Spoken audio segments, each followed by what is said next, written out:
This is Keyed In with Max and Brent, unlocking the minds of the industry's top real estate professionals. And now, here are your hosts, Max Rabin and Brent Jackson. Hey everybody, welcome to the Keyed In podcast with Max and Brent. I'm Max Rabin. And I'm Brent Jackson. So Brent, how's it going, man? I don't know. This one might not air until later, but I can tell you that last week was really rough for me. I had COVID and I was home for a week. And actually, we recorded a podcast while I was sick. I can't believe, looking back at that week, I can't believe I did that. Like, I can't believe I was able to sit up and be present like that. Because then it goes up and down. But I'm if anyone cares, I'm fully recovered, and I was back on the tennis court this morning, so I feel very fortunate. And that's impressive because I went to the gym at, 5 o'clock, and I had like on my winter gear, like winter pants, winter jacket, because it was like 35 degrees. Yeah, well, hey, whatever, man. Once you're out there and you get warmed up, it feels good, and it was a beautiful morning, no wind, can't complain. Got to be out there. So. Let's just go right into it today. We're going to bring in our guest. Our guest today is Heather Corey with TTR Sothebys International Realty. Heather is, she's an old friend of mine now in the business, and she's been in real estate for over 40 years. I don't know if she wants us to say that, but we just said it. Sorry, Heather. And, it's okay. I stopped counting at 40 though. I think that's kind of how, that's what I've heard from other veteran realtors. It's just like, stop saying it. Just stop counting. It doesn't matter anymore. I'm looking at your notes. It says you have over 4,000 real estate transactions over lifetime, which is I more experienced than anyone else I think we've talked to for sure. That's a lot of transactions. That's a lot of transactions. That's a lot. We were just talking about putting out fires in our business. That's a lot of fires to put out. Yes. That's a lot. It is a lot. A lot of those came when I would do condos, cheap, inexpensive condos. And so I would sell a couple hundred a year. And so anyway. So, okay. So let's just talk about the Heather Corey origin story. So where are you from originally, and then how did you get started in the business originally? Sure. I am from Northern Virginia. I grew up in Mount Vernon, a part of Alexandria, since I was in 4th grade. So I feel like I'm a native, and had no interest in real estate whatsoever. I went to college. I studied English and journalism. And of course, in the 70s, late 70s, when I got out of school, there was not a whole lot of to do with that other than to be a teacher.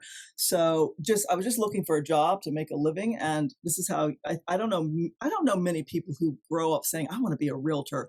But so I fell into it like almost everybody I know. So, and if you ever meet a 10-year-old who says, I want to be a realtor, I want to meet that kid.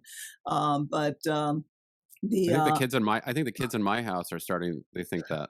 Oh, well, because you're so successful. Well, they make it look cool. They see the TikTok, and then they hear the podcast, and they're like, "Hey, maybe this is okay." I'm like, it took a while to figure all this stuff out. So this wasn't there before. Oh, right? Well, maybe it is more with technology now. Kids are more interested, but so I was just looking for a job out of college, and just word of mouth through friends of my brother. I met a condominium developer, and he was working on. He's actually doing a bank workout. This is back in was quite a while ago, but it was a condo in McLean that had failed. The bank had gone. The builder had gone under, so it was actually I was working for Continental Illinois Bank, which also later went under. My first job was not in sales, and I would go into work. I did almost everything but sales to get these 280 condos closed and whatever we had to do. And at that time, I would get in at 7 a.m. because it was so busy. We sold like crazy. And I'd work till 10. And the salespeople were kind of interesting back then. They were all men, and they all would stroll in with beautiful women in fancy cars. They'd roll in around 10 or 11 a.m.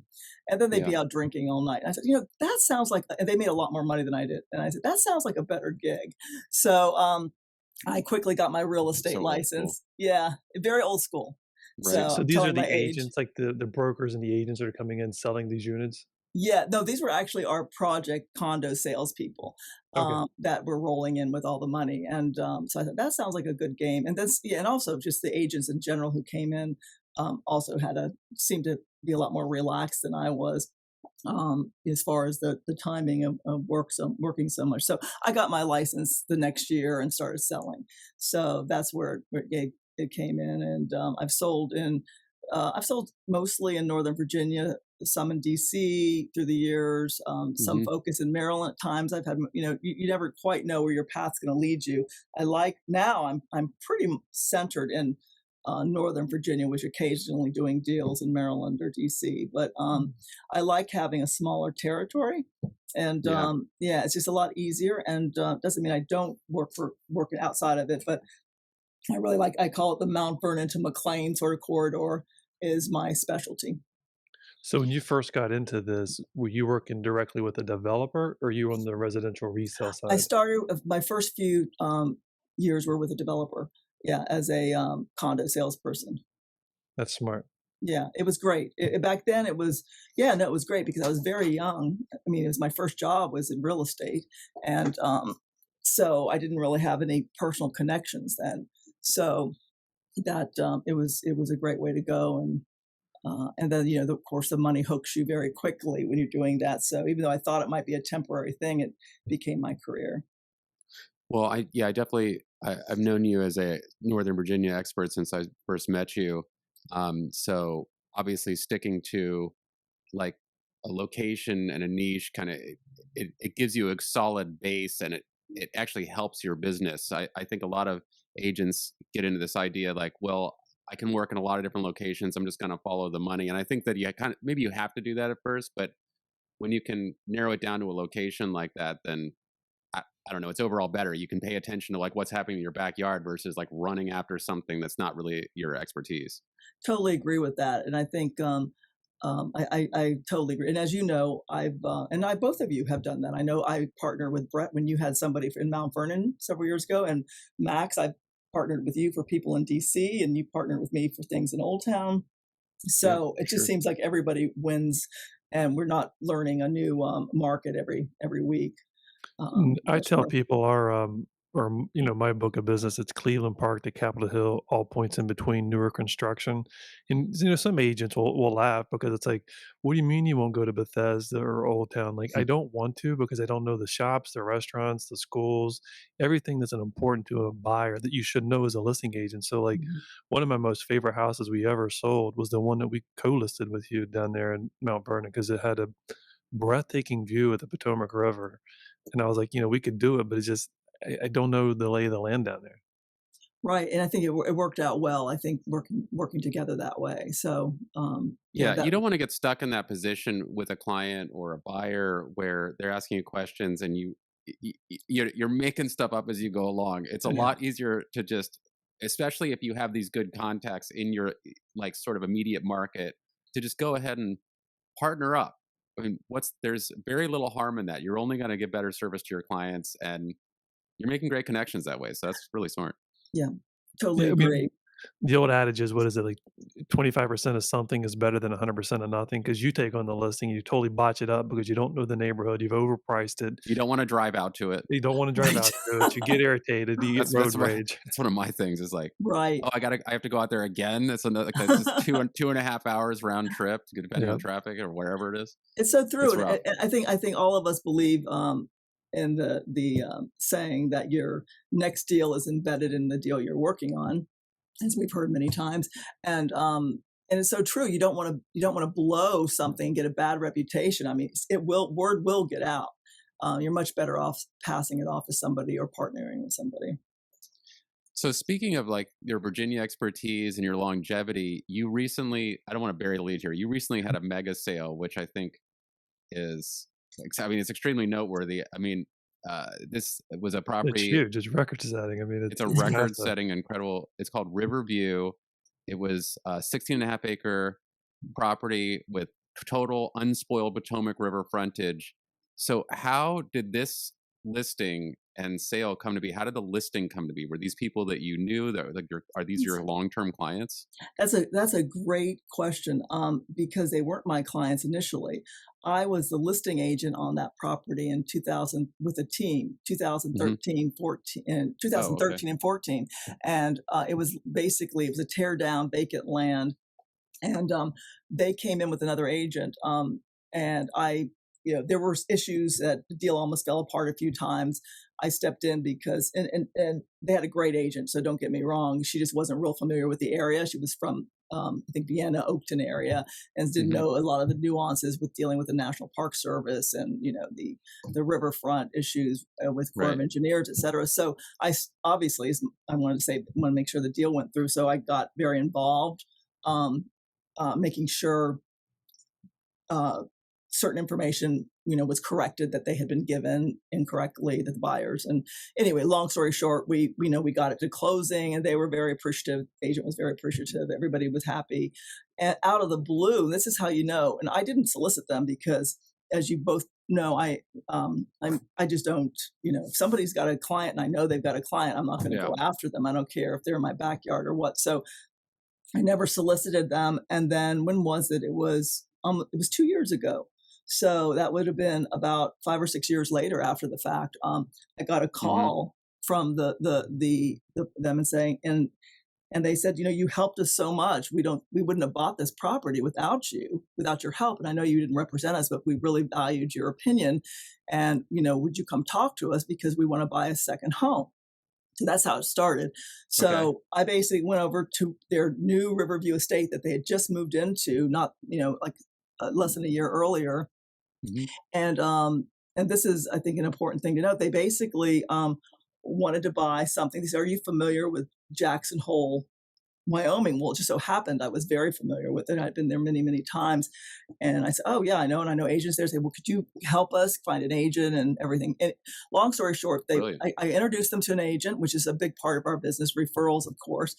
Again, I was thrilled when they said, "Will you come out and look at this property we're considering?" Because I always love a chance to go to Jackson.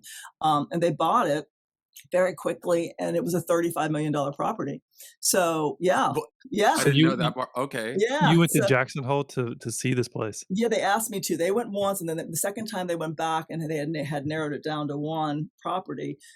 They asked me to come look, which was really flattering, And so I went and I looked at it, and then the agent I'd referred them to also got me up to speed on the market. I spent a day with him just sort of learning it, just so I could talk intelligently about what was going on out there. And sounds like a great trip. It was a great trip. It was a great trip. Looking at high-end real estate in Jackson, geez. Beautiful area, yeah. And this is a second home for them. Second home. It was actually a third at the time. So, but of course. Sorry. But yeah, so it worked out. So, and obviously the 35 a referral fee, as all of us agents know, on 35 million was great. That's a lot of money. Fantastic. Yeah. So they kept me involved through the whole process, and which was again flattering. I was in the loop on the whole transaction, and they went to settlement. Actually, they went to settlement right after COVID started, and so they went out in June of that year of 2020. And then I got a call at the end of the summer again from them, calling from Jackson this time, saying, we've been here since June and we love it. And we have this farm in Pennsylvania that we don't think we'll go back to at all. And, can you help us sell it? I said, "Well, I'm not licensed in Pennsylvania, but let me find an agent." And it was a farm. It ended up selling for $5.5 million in Gettysburg, Pennsylvania. Talk about breaking records. So I found the agent out there. That was huge. Yeah, that's huge for there. And it was fascinating because I stayed somewhat involved, even though I couldn't sell again because I wasn't licensed. But because they did all this authentic log construction, and they had several buildings. It was just really interesting property.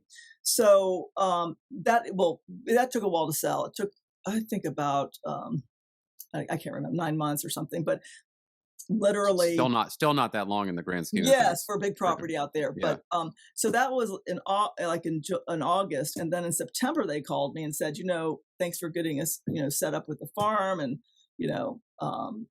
but we never go to Riverview Estate anymore, and we're not sure, but we think."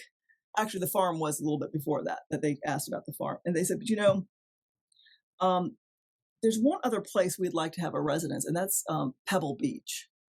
And Story. Wow. and Yeah. I said Pebble. I said, oh yeah. I said I'm not as familiar with I like Pebble that. Beach, Sure.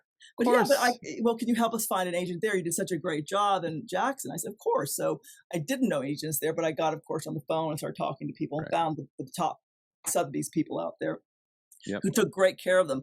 From that phone call in Pebble Beach that they called me saying they were interested in Pebble Beach, 9 days later, they were under contract for a $25 million Pebble Beach house. And once again, I got the referral fee. So on a $25 million property. So talk about a great client. So I think Nice. you're closing in on retirement off these referrals. I know, honestly, it's if I didn't love my job, I would probably be retiring. But Right. so, and it was shortly after they went under contract. Then again, they said, you know what? I got the call again. You know, with these properties, we're not going to be going back to Riverview Estate. I think we want to go ahead and sell it, and that's how it came to be. And that's it. So There you go. and not that I promote. You just never know where your business is going to come from. I guess this was a case where I would never have gone after another. Actually, she met them the same day I met them, so it was not a long-term client. They had seen, and this is a real plug for Sotheby's. They had seen us online on our. They went only to Sotheby's website when they wanted to look for a bigger property. They were living in Potomac, and they saw our photos and everything on Sotheby's on our TTR website. So I literally met them at the gate. The same time their agent met them because they called their wealth manager. They didn't have a real estate agent and said, can you recommend somebody? He recommended his agent out of Oakton. And we both signed the NDA at the same time, the non-disclosure agreement at the same time. Right. So, and that's the only property she showed them.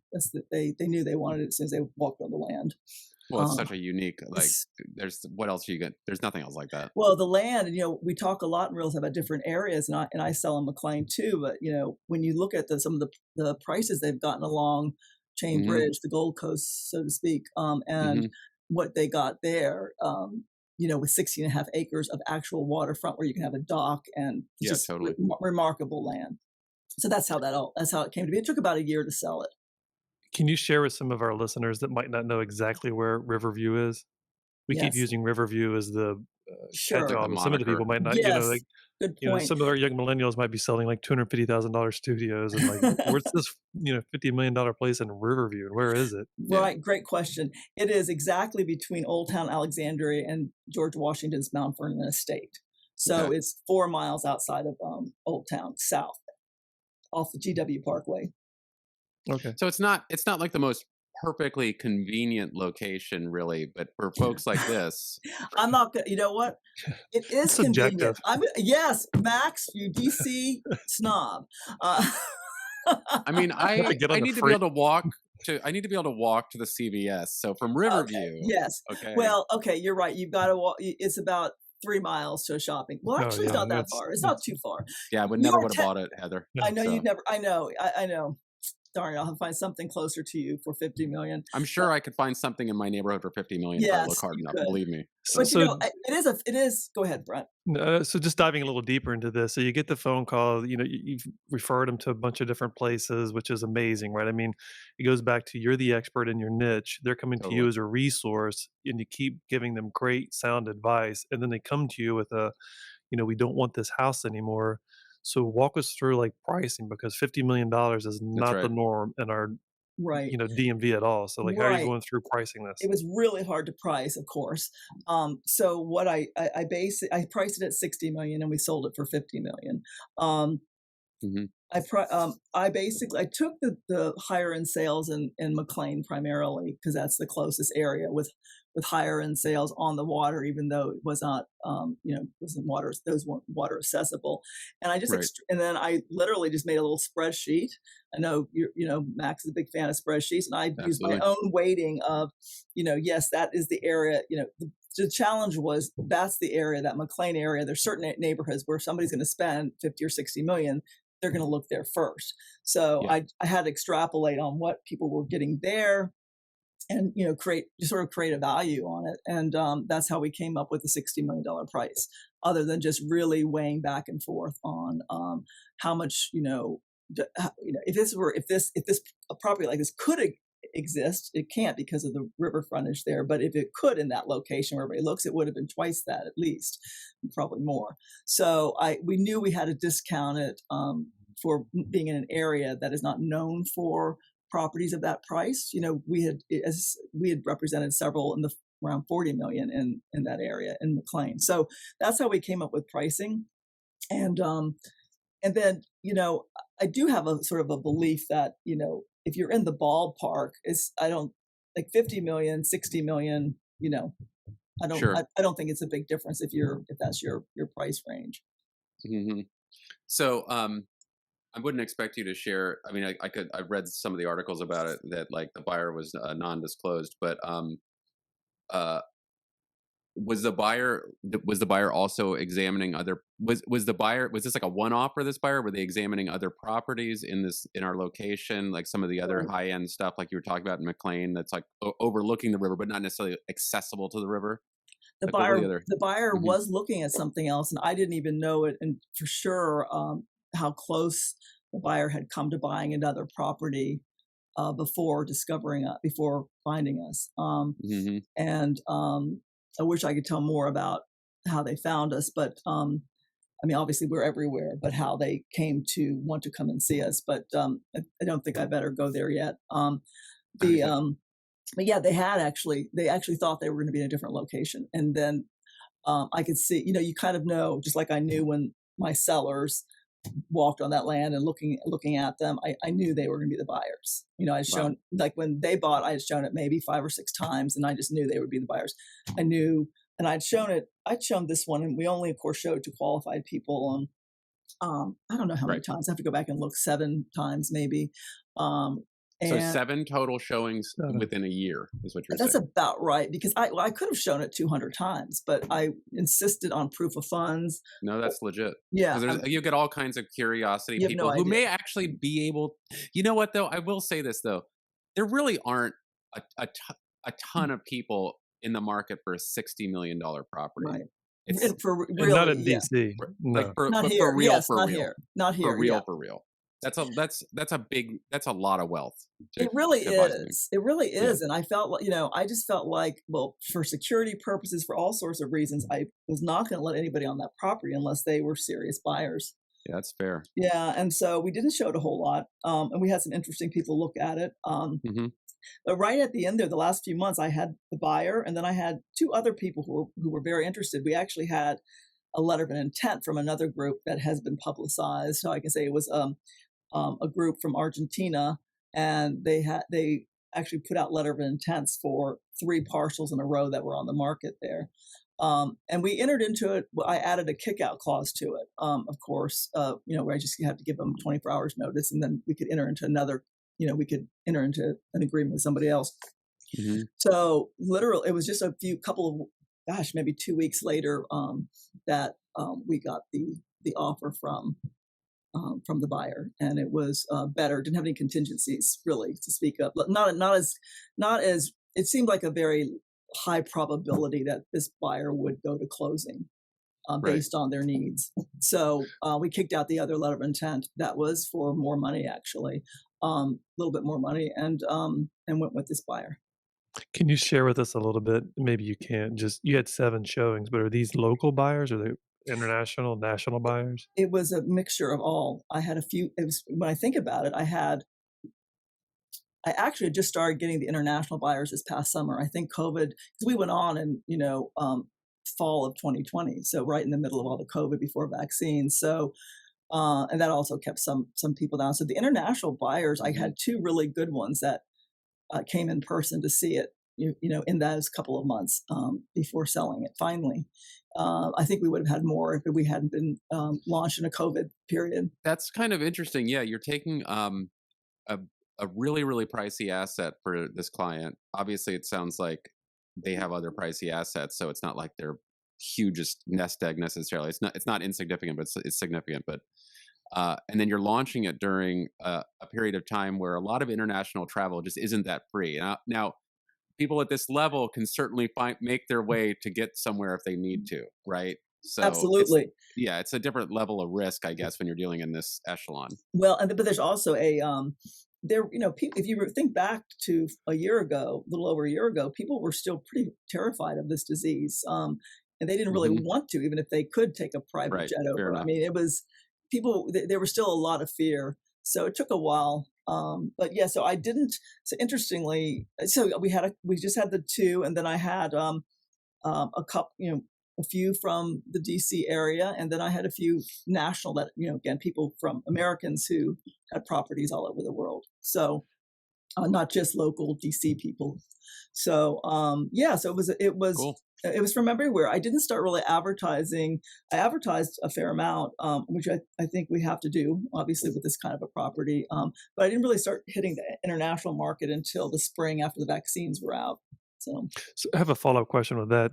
Hitting the international market, anything you were doing besides, Sotheby's International Realty has a nice international platform. Are you doing anything above and beyond that? the Sotheby's International, I actually talked to them. There were some things that they don't even list on our platforms that they got me connected with. First Mm, of all, the first thing was the free publicity of having a listing. totally. Yeah, Like which I got every publication. when Right. we first launched in October a year ago. Every publication, I mean, Wall Street Journal was first, and then everybody followed, including London and international papers. So that was great. And then yeah, I did find I found a couple of magazines. There's actually a magazine called Billionaire, and whether billionaires read it or not, but when I looked up the stat, I don't know for sure, Brent but reads it. Yeah. What Brent if the has that buyer on his reads it? desk. That's what we should Yeah, ask. Did the buyer read it? Did he find this property in Billionaire magazine? Yeah. exactly, exactly. Well, yeah, what kind of buyer is that? But they did. I looked through it. They did have. It reminds me. Anyway, I can't go there, but there's a comedy, where if something similar happens, we'll talk about it off mic. But the yeah, and but the statistics were really strong on it. Look, and so I advertised there. That was not something I normally do. There were some, yachting, very high end yachting opportunities. I was going to do some advertising, at the Monaco boat show, yacht show, I guess it's called. Yeah. Something happened with that. I think they decided they went online they weren't having a paper thing, but yeah, so we did a lot of that. I did a lot of course, the usual suspects, the Wall Street Journal virtual tours, and Hmm. I found another good one for high end. It's called Land. It's a magazine online and also in print, and a lot of it was big parcels out west or wherever, just for developers. But it also had Yeah. some of these really cool estates. So that was another interest. So Billionaire and Land were two that were new to me. Fascinating. Have you Check gotten those out. any business after the close? Like someone's like, "Hey, I've got a $30 million. Can you sell my place?" Okay, so after we went public a couple of weeks ago, the first thing were all the reporters, and of course, Oh number yeah. one, they want to know who bought it, and I can't say or give hints, or cough twice or whatever. But I have gotten several really good calls for business. No, I really have. Um, Would imagine and so. yeah, I mean, I've got a couple. They're not, that they want to talk to me when they're ready, and they were, some waterfront and some higher end properties. And then I've gotten just some lower end properties, not lower end by comparison, just some. I hate to A say that. couple No, not million. the Yeah. not the $250,000 studio, but maybe something million or $2 million, or something that people are just impressed. So that's been really nice. And then of course my existing clients, since it was published in so many articles, in so many different periodicals, I mean, I've gotten a lot of contact from my existing clients. You talk about your touches; they're really Oh yeah. thrilled, and they're bragging. Hey, my agent, just sold this. So Right. it's been great. I mean, and as as you said, I've been doing this over 40 years, and there's never been better free publicity or Any even paid residual? Absolutely. publicity. Say that Any again. like Yeah. any back end residual on that? It's like sometimes they see the blue card in Sotheby's International Realty and they're like, "Oh, they won't take my 250 condo." But with you selling a $50 million, is your $2 million friend or Right. client like, "Oh, you're too big for me. I'll take Yeah. my $2 Can't. million listing over here Hmm. to XYZ." It could happen because I know it happens even with the Sotheby's card. Often people, I think it's not Yeah. happening as much as we're becoming more and more dominant in the market. But I know certainly, when I first started with the firm, about 8 years ago, I was still getting a little of that pushback. It could, I don't know, it's still early, but one thing, I'll tell one anecdotal story from last summer before it was sold. I every now and then would just advertise in the local paper, or there'd be an article about it or something. And an acquaintance who I hadn't talked to in years, who lives in the Mount Vernon area, called me and said, "Guy, I saw you're seeing what you're doing, and that's just great. Eventually, I know it's not as big, but eventually I want to sell my house, and it's about a house worth about $1 million, 1 or 2." And I'm like, "Oh, of course I would do that. I'd love to." Yeah, Well, in the meantime, my son needs a rental. of course. Yes, and he said, in the meantime, my son needs a rental. The budgets, he just said 1 bedroom or studio is fine. $1,200 would be great. Well, I took it. I said, of course, of course we'll help you. I said, Wow. and so I took it, and I was fortunate at the time. I had a newer agent who was happy to assist with the showings, and there was not that many. There's not that much on the market for Yeah, twelve really. hundred That's still dollars a month. Right? like It's not much still Yeah. not work because much. there's Yeah. nothing there. Yeah, and so she helped me, and then I had an assistant who helped, and so we found him a rental. His father was very appreciative of me, and literally right afterwards said, "You remember so and so?" And I said, "Oh, of course." Well, and she gave me this long story. Well, I think she needs to live at Robinson Landing. Robinson Landing is our newest luxury residence here. I'm going to do an email putting you two together. I'm not ready to sell yet, but we'll work on my house out in 2022. But you really need to. I keep telling her she's got to go there. It's perfect for her. She just moved back from New York, and so I said, okay. So he introduced us. I took her to Robinson Landing. I took her there a second time, like 2 weeks later, and she bought a almost $2 million condo. So I Amazing. guess the moral of the story is, as we keep getting, as our instructors or our coaches keep telling us, you never know where your next deal is going to come from. So, I'm glad I didn't feel But too. you've got good intuition after all this time too. So if someone says like, "Can you help my son find a $1,200 rental?"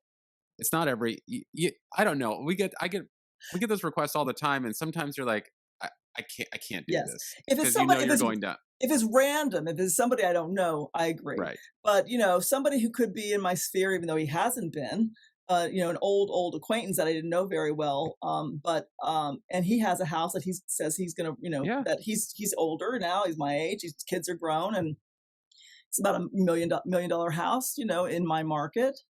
Yes, I'll go ahead and I'll make it happen, either through I don't have a team per se. I do have an assistant, or an operations manager, I call her, because she does a lot more than assisting. But there's always new young agents who are willing to help you, at least out here. For sure. Yeah. So go ahead, Brent. No, I was going to say, I mean, Max brought up a great point. I mean, you've been doing this for a while and you have great intuition. Shifting gears a little bit, the market's been hot for the last 2 years. You've been doing this a long enough time, ups and downs. I mean, do you see any trends on the foresight Yeah. and going into Do you have any 22? predictions? Any predictions? Well, everybody says, "Oh, there's been such a run up; it's bound to go down." But other times when it's gone down, there have been factors that really caused it. We still have such a shortage of housing, and it's hard to imagine that it's suddenly going to get flooded with housing, because we're, especially in the close-in areas, because we don't have a Yeah. lot of land to suddenly build, even if builders could. Everything's in place for it not to stop. In this case, at least not in the immediate future. Barring any very weird scenario, like a war or something. But yeah, I keep comparing the fundamentals, and inflation is here. Hmm. It's going to stay. It's always been real estate's your best hedge against inflation. A little more predictable than gold, so I highly recommend real estate over gold. And and we know the shortage, the supply chain now. I mean, there's just so many things that is certainly in the near future. I don't see any kind of crash or anything like that. So what that means to us as agents, I think we're going to continue to be very busy, and as long as we can find inventory. Yeah. It's really interesting. The market currently, there's some lulls in different pockets, I guess, in sectors of the market. The locations are locations, but I was still in I've been in multiple offer situations for condominiums, which the market for condos in DC right now, there's a healthy amount of inventory. It's seemingly fairly balanced, but I've been in two multiple offer situations in the last week for condos. So Wow. it's Yeah. still going on. That's interesting. Yeah, we're Yeah. certainly seeing it still in the suburbs. And, if people have aggressively been pricing, including myself, we've been watching the market go up. So you get a little more aggressive in your pricing in certain neighborhoods. And, Yeah. sometimes I think we as agents or owners, sellers go a little too high. And that's the ones that are sitting. But I think anything that's priced, even with some appreciation from the last year to couple of years, is selling. So you're having a banner year. I'm just curious, is this the best year ever? I mean, 40 years is a long time. But It is. Now, I mean, if I went back and adjusted for inflation, I did have a few really good years way back when. But Sure. certainly, it seems like the best year. Yeah, with the sale, it's just pushing me well over. yeah, it's Yeah. impressive. Thank you. I think we have time for like one more like whole topic, and then we could go to rapid fire. So what do you think, Brent? What do you want to like? Yeah, I was actually just going to interject if you want to segue. Heather, this has been fascinating. I don't know if you can hear me, guys, but and that was cute that Heather talked about how she has her client's wardrobe in her office. Maybe someone says something like, "So do you live in your office?" What is that? It looks behind like you? it. It's messy enough. Well, those are just some that, yeah. So that was just, I have a client who was moving and last minute. So, Well, we talk Okay, full and never- service. Yeah. let's if it- rewind. Let me set it up. Okay. So I'll set up. So Heather, I just got a note. You're joining us from this is your office that you're in today. Yes. Okay, so I want if anyone's watching this, the video feed for this, it is that's a real estate office. You think like you look at our listings, you're like, oh wow, that's a beautifully staged space, and the color scheme is fantastic. That's what my office looks like too. That's it. But so do you live in the office though? Because you have those clothes over there. Yes, that's what you It were looks like saying. an attic. Yes, it looks like an old attic, doesn't it? No.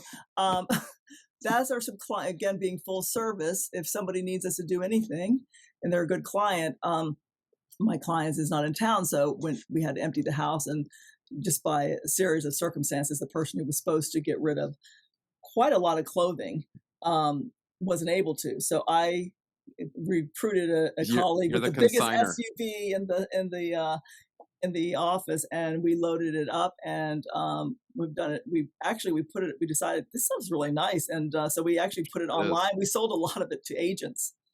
I'm not Wow. kidding you. Funny. Yes. So I think I've had 5 or 6, 7, 8 agents buy, and the rest we went over. Well, I had Real Pick It Up, which is a great resource for your higher end clients and their clothing. That's always the most fun, is when we get involved in that. Hey, can you help me get rid of like all this other stuff too? Right. Of course, we would be happy to trade dozens of emails about the lamps, and Of it happens, course. right? Well, It this is what we happens. do. This is what we do, and I think Really that's what is. makes a successful agent is, and not doing it. You have to have a good sense of humor, I think, to last a long time and do well in this business. I really do believe sure. that, because it's miserable if you don't. If you Yeah. cannot laugh at some of this. Yeah, I have two questions to this. More on the marketing side, but you've been doing this for 40 years, and you've got a wealth of clients. Like, what are you doing to keep in touch with these clients? Yeah, I'm Like probably 4,000 deals. That's crazy. You have Right. 4,000 people in your database. I don't have 4,000 people in my database because some are just so old and so long ago. It just doesn't make any Yeah. sense. So, and I do, and so I have several hundred, and there's certain, but I'm not really great about the touches. I do touch the high. I'll be honest. I touch the higher end people more than the lower end people, and I do gifts. I only do them once a year. I know people who do gifts every quarter, and then I try. It's a very small group that I actually stay really closely in touch with when you think about it. And I'm not big on doing the big parties because I don't like to attend big parties. So I'm glad you said that. Because that was one thing. Look, and this period that we've been in with the pandemic is obviously horrible, and I'm not going to mince words about that. But I will say that not having to go to a bunch of parties I don't know if you don't mind me saying this, but neither Heather or I drink alcohol. So when we go to these big parties that we're invited to, realtors and everything else, and everyone's drinking and acting, you know how it is. Heather and I are looking at each other with our waters going, Time to go. Yes, like how much longer do we have to stay? Right. It's true, yeah. So that's a great point. And so, and I agree with you. I was just like, oh, what a relief! There aren't any parties to go to this month, the last year and a half. But they're starting up again. But they're coming back. Yeah, but yes, and so I don't enjoy them. So I will, I do more one-on-one contact. I don't have a big client party. I know that's a good, fast way to get a lot of, people touched, but I just can't do it. So I do want to try to do more with groups, like a group of 8, I do have a lot of single women, older women. And I'm thinking that would be a good way to, invite 6 people out to dinner or something like that. But I haven't done that lately. But yeah, I think with COVID being over, people are going to want to get out more. But I've been really more at one-on-one dinners, lunches. That kind of thing. Do you dabble in social media? We've got Max here, who's a TikTok star. Max is amazing. I'm terrible at social media because it's just another thing to add to my day to do.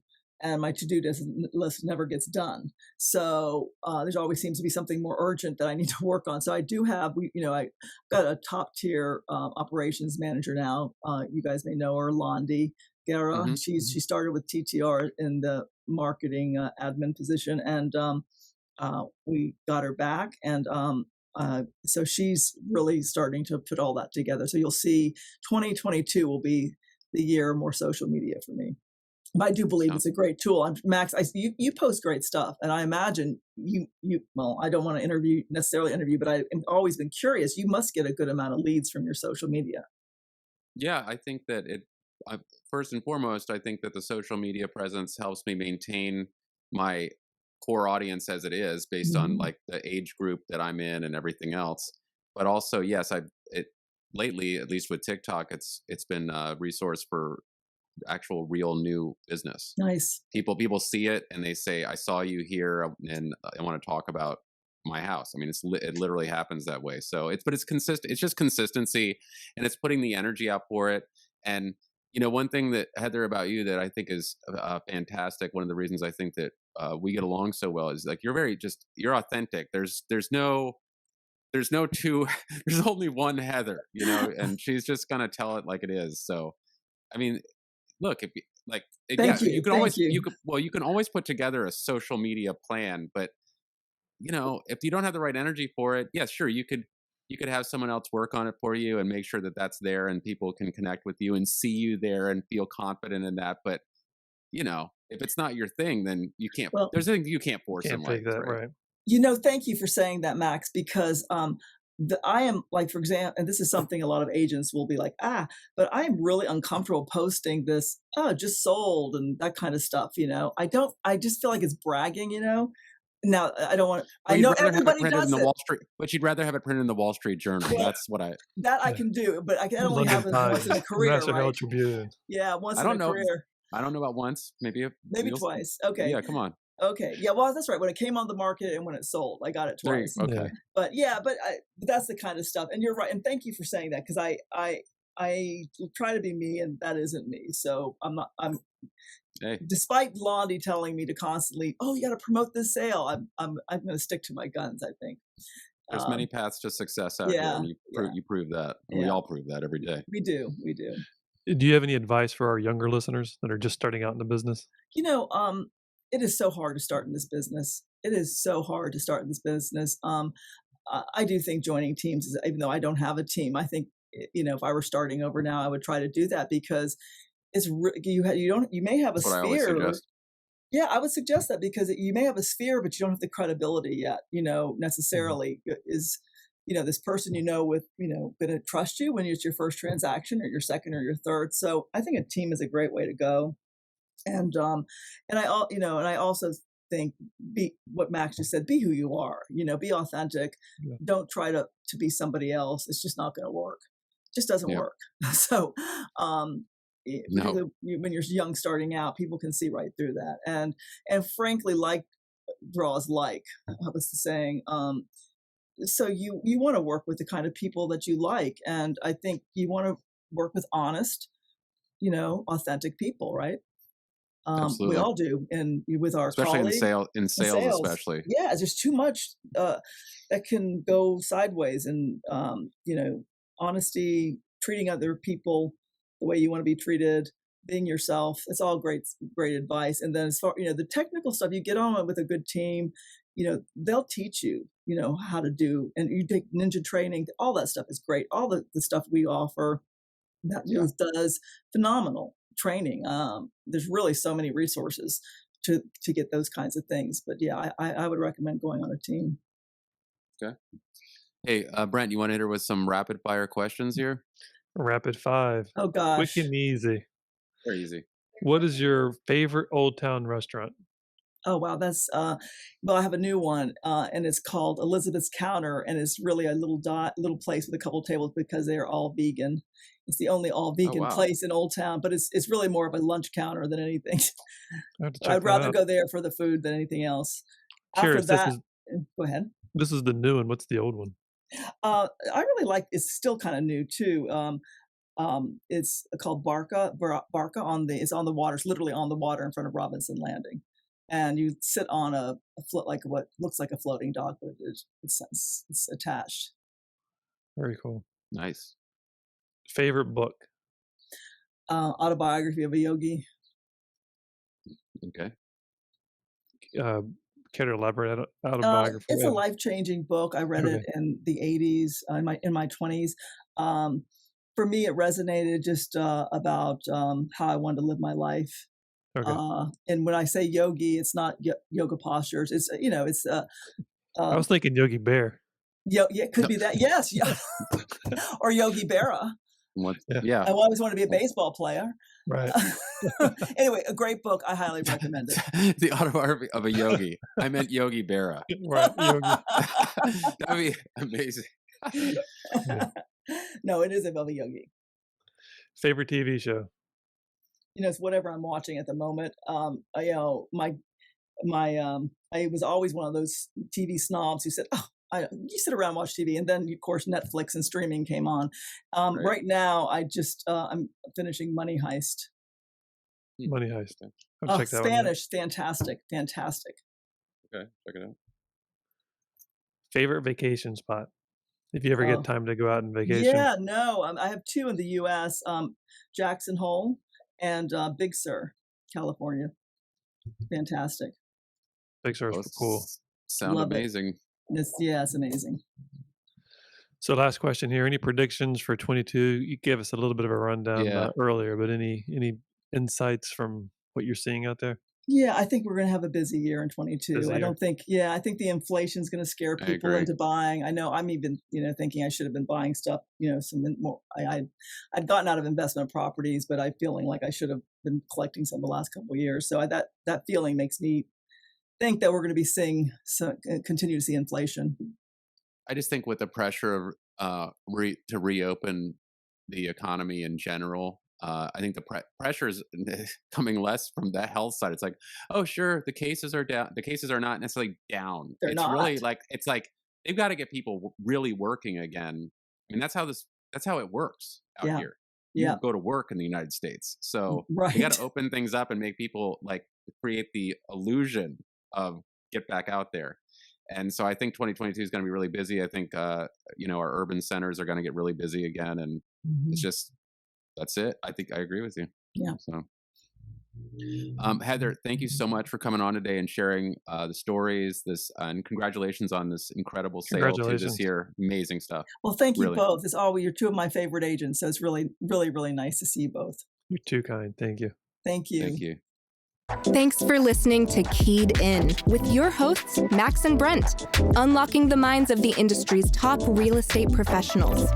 For more information on selling your home, find us online at KeyedInPodcast.com. Remember to subscribe to Keyed In on Apple Podcasts or wherever you like to listen to podcasts. Follow us on Instagram at Keyed In Podcast, at Rabin Max, and at Brent E. Jackson. And follow Max on TikTok at MaxwellRabin_properties.